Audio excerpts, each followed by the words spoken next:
中国文化没有像美国文化那么的强势，或者是我的说法是侵略性这么大。我们只提供一种生活方式供大家见解。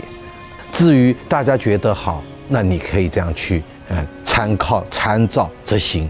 我们只是一种建议，我们没有一种说很霸权的，一定要说你要怎么样。Dai Jianjun is the proprietor of Well Manor, a fine dining restaurant in southern China. And he has spent the last 2 decades in an obsessive pursuit for food. 不用化肥，不用农药，然后呢就是有原来的种子，这样的食物一定才是最美味的。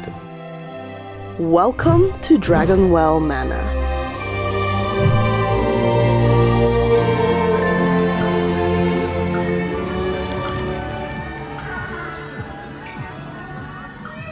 中国的文人喜欢向往在山林当中建几个小筑，就做这个几个房子，然后和童子们一起在山林当中就是吃饭，然后跟大自然进行亲密的接触。我们只是在追寻古人的这样的一种方式。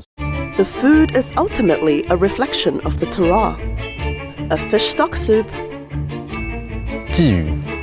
昨天我们采购到的鲫鱼，包括一些就是鳙鱼。那我们用这样的鳙鱼呢，就是来吊汤。A poached poultry dish.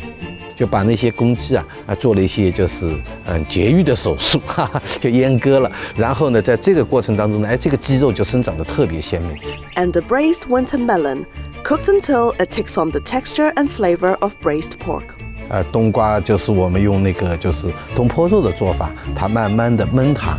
但这个冬瓜呢，取料比较讲究，它必须要像阳面的。Now, dinner here isn't cheap. A single meal starts at $250. And part of the reason is the meticulous attention paid to the supply chain. Every ingredient that passes through the restaurant is locked in these books, and Dai employs a fleet of buyers to make this happen. 那其实做采购日记最早开始是几种不放心，就是比如说我们采购员当时就是他是不是一定到了田间地头，一定是不是到了就是农户家里因为市场上买这个东西方便的多所以我们就形成了这一套采购日记的这么一个过程，所以我们一坚持到现在已经15年，就这样一直坚持下来了。现在采和买之间就是已经就是断裂了，我们重新恢复了就是跟它的一些重新的连接。在我们在这选择的过程当中，农民的首先的标准就是，如果是菜农，他不用化肥，不用农药。开餐厅呢，首先是我自己喜欢吃那么开就是像龙井茶庄这样的餐厅呢，因为我当时认为就是好吃的东西在城市里是转不出庄稼来的，好吃的东西一定在农村。所以呢，就是我觉得就是在这个坚持的过程当中，我们也不是说是一定要想把这种理念当时说要强加给别人。现在大家越来越多的认识到，就是比如说环保比如说对食物对身体的影响。因为我自己有一个这样的观念就是人跟自然进行能量交换，除了空气、阳光、水之外，最主要是食物。